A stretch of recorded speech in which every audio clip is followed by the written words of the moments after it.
जोर लावा अशा प्रकारचे वक्तव्य केले. दोन गुजरात्यांच्या हातात आपल्याला मुंबई द्यायची नाहीये. खरं म्हणजे हे अतिशय दुर्दैवी वक्तव्य आहे आणि प्रधानमंत्री नरेंद्र मोदीजींच्या बद्दल अशा प्रकारचं वक्तव्य करणं हे निंदाजनक आहे आणि हे फक्त आता भावनात्मक आहे आवाहन करतात. आणि बाळासाहेबांनी तर सर्व जातीपातीला एकत्र ठेवलं होतं आणि हे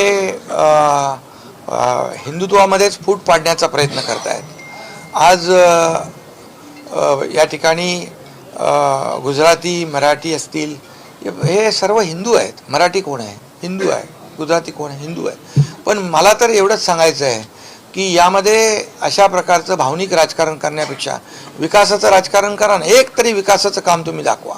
मुंबई मराठी माणसापासून तोडणार, मुंबई महाराष्ट्रापासून तोडणार, हे गेल्या अनेक वर्षाची घिसीपिटी आम्ही कॅसेट ऐकतो आहे. पण लोकांना आज माहीत आहे, लोक सुज्ञ आहेत की निवडणुका आल्या की मराठी माणूस आठवतो. मी आपल्याला एवढंच सांगतो की मराठी माणसासाठी तुम्ही काय केलं? मराठी माणूस मुंबई बाहेर फेकला गेला याचं कारण काय? गुजराती मारवाडी यांच्याबद्दल जे बोलतात त्यांचे पैसे तुम्हाला चालतात, त्यांचं कॉन्ट्रॅक्ट तुम्हाला चालतं. मराठी एकतरी कॉन्ट्रॅक्टर कधी भेटला तुम्हाला? दिसला? मग तुम्हाला त्यांचं धन पैसे सगळं चालतात.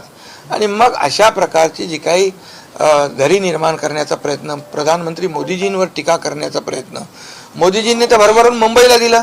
आज ग्लोबल मुंबईला फिनटेक हब करण्याचा जो काही त्यांचा प्रयत्न सुरू आहे.